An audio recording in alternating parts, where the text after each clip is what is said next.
We are Idahoans, and we were heard, and it feels amazing.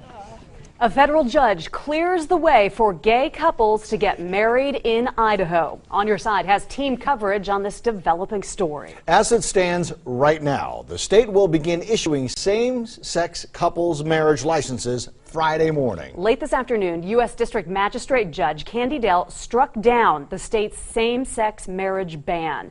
That ban was put into place in 2006 when Idaho voters reaffirmed that marriage is a union between a man and a woman.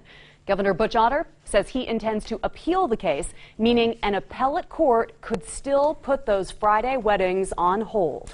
Judge Dale wrote in her decision that Idaho's law barring same-sex marriage is unconstitutional. And Dawn, she went on to say that the ban wrongly stigmatizes gay and lesbian couples and relegates their families to second-class status. Tonight, the 4 lesbian couples who brought the suit feel justified. On Your Side's Chris Oswald talked to some of the plaintiffs in tonight's big story. Good evening, Dawn and Michelle. We're here at the state capitol where supporters of the ruling by Judge Candy Dale have gathered to show their support. They're sitting on the capitol having conversations with everybody else right now. They're rallying around the 8 women who filed the suit, who are obviously overcome with emotion tonight. We're ecstatic. It couldn't have been a better ruling, and we couldn't be happier. It's a good day. I've been with Andrew for 16 years. We've wanted to get married. Celebrations outside the federal courthouse just hours after a federal judge strikes down Idaho's voter-approved ban on same-sex marriage. It's overwhelming. Yes. Yes. Sheila Robertson and Andrea Altmeyer are among 4 lesbian couples who sued the state, claiming the ban was unconstitutional. They've been together 16 years and can't wait to tie the knot. First in line Friday morning, absolutely. But it's not just marriage the couple wants. They're also raising a 4-year-old together. Little boy can grow up in a family just like anybody else's little boy, and he knows that his moms are connected and he's protected and he's with us. He's ours. Yeah. Oh, Friday morning I'll be at the courthouse and requesting a license, and then we'll file for a step-parent adoption.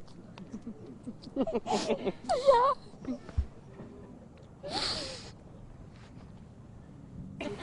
Plaintiffs Lori and Shireen Watson are also raising a family. Little Conley turns 1 on Sunday. It's a nice birthday present for our family. They can't wait for the day they both are recognized parents of Conley, a moment they've been waiting months to have. Feels like validation of the fact that we are a family and that love is what makes a family. We are Idahoans, and we were heard, and it feels amazing.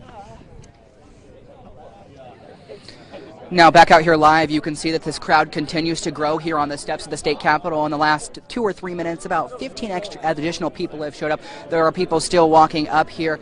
They're gathering on the steps again in support of the 8 women who filed this suit. Now, on the heels of this potential landmark ruling, I have exclusively learned that the state could be facing a second lawsuit over gay rights. Attorney Deborah Ferguson told me today that she, along with the National Center for Lesbian Rights, will be representing Madeline Taylor. Taylor is that U.S. sailor who was denied the right to be buried in the Veterans Cemetery with her partner after her partner died just a few years ago.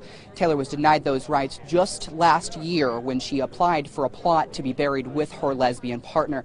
Again, attorney Deborah Ferguson does confirm to me tonight that she, along with another local attorney and the National Center for Lesbian Rights, will be filing a second lawsuit against the state of Idaho over gay rights. We're going to have more on that tomorrow. For now, we're live at the state capitol. Chris Oswald, today's 6 on Your Side. Today's judge's ruling came down in a nearly 60-page document. We wanted to take a closer look at it, and Roland Barrist found some interesting items. Yeah, Don and Michelle, there was certainly no ambivalence in the ruling from Judge Candy Dale. She addressed a key element of the defense, saying, quote, "The defendants offered no evidence that same-sex marriage would adversely affect opposite-sex marriages or the well-being of children."